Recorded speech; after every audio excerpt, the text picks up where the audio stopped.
নমস্কার বন্ধুরা, আশা করি আপনারা সবাই ভালো আছেন। আমরা সবাই ভালো আছি। তো বন্ধুরা দেখতেই পাচ্ছেন আজকে আমি এখানে নিয়েছি কিছু পরিমাণ পাবদা মাছ। তো এই পাবদা মাছ দিয়ে কিন্তু আজকে একটা সুস্বাদু রেসিপি তৈরি হতে যাচ্ছে। তো অবশ্যই বলবো বন্ধুরা স্কিপ না করে সঙ্গে থেকে পুরো ভিডিওটা দেখবেন। তো বন্ধুরা দেখতেই পাচ্ছেন এখানে আমি নিয়েছি 2 চামচ পরিমাণ মতো সর্ষে পাউডার, আর এখানে 3টে কাঁচা লঙ্কা, আর হচ্ছে সামান্য পরিমাণ লবণ। আর এদিকে যে মাছগুলো আছে আমি লবণ হলুদ মাখিয়ে নিয়েছি। এখন আমি মাছগুলোকে আগে ভেজে নেব।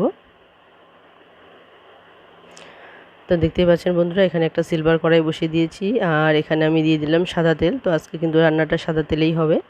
তো সাদা তেলেও কিন্তু অসাধারণ সুস্বাদু হয় রান্না।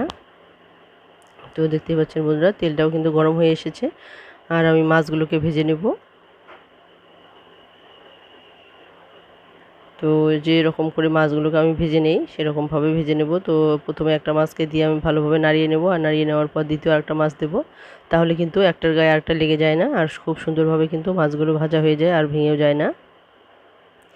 আর এই পাবদা মাছটাকে কিন্তু বেশি করে কড়া করে ভাজার কোনো প্রয়োজন নেই। এই পাবদা মাছটাকে কিন্তু হালকা করেই ভেজে নিতে হয়, তাহলে কিন্তু এর স্বাদটা বজায় থাকে। তো বন্ধুরা দেখুন এখানে কিন্তু আমি একটুখানি উল্টো পাল্টে দিয়ে নিয়েছি। তো তেলটা যেহেতু গরম, এখানে কিন্তু মাছগুলো আমার ভাজা হয়েই গেছে। তো আমি এখন এভাবে সমস্ত মাছগুলোকে ভেজে নেব। আর এদিকে দেখুন মশলাটা আমার রেডি হয়ে গেছে, বেটে নিয়েছি। আর এখানে আমি সামান্য পরিমাণ দিয়ে দিলাম হলুদ গুঁড়ো, আর এখন আমি দিয়ে দেব কাশ্মীরি লঙ্কা গুঁড়ো।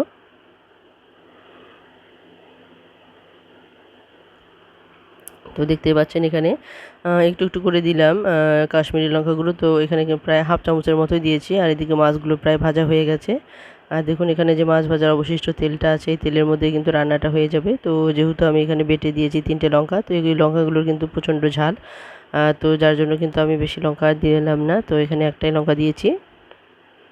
আর এখানে দেখুন কালো জিরে দিয়েছি সম্পারেশ হালকা, আর এখানে আমি মশলাটা দিয়ে দিলাম। তো মশলাটা যেটা বেটে রেখেছি সেখানে কিন্তু আমি সামান্য পরিমাণ জলও দিয়েছি। তো সব সময় আমি জলে গুলিয়ে মশলাগুলো দিয়ে দিই, তাহলে কিন্তু এর কালারটা খুব সুন্দর আসে। তো অবশ্যই বলবো বন্ধুরা আপনারাও যদি এভাবে করেন তাহলে আপনাদের রান্নাটাও কিন্তু খুবই সুস্বাদু হবে। তো বন্ধুরা দেখতেই পাচ্ছেন এখানে, তো এখানে কিন্তু সর্ষে, তো সর্ষেকে কিন্তু বেশি কষানোর প্রয়োজন হয় না। তো যেহেতু আমি এখানে জল দিয়ে দিয়েছি, তো এটা কিন্তু পুড়ে যাবে না, আর খেতেও কিন্তু খুব সুস্বাদু হবে। আর এখানে আমি স্বাদ মতো দিয়ে দিলাম লবণ। তো লবণ তো আমি একটু বাটার সময় নিয়েছিলাম, সেই আন্দাজ মতোই কিন্তু লবণটা দিয়েছি। আর এখানে দেখুন,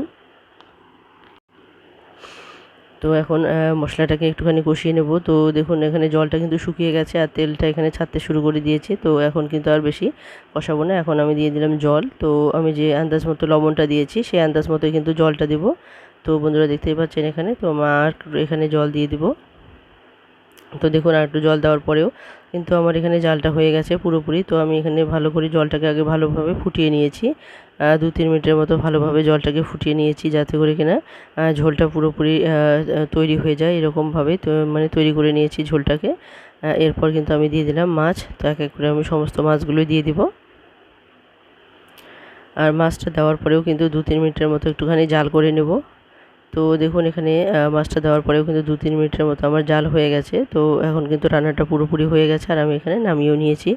তো বন্ধুরা দেখুন এখানে সাদা তেল দিয়ে রান্না করলেও কালারটা কিন্তু খুবই মানে খুবই লোভনীয় হয়েছে, খুবই সুন্দর হয়েছে দেখতে।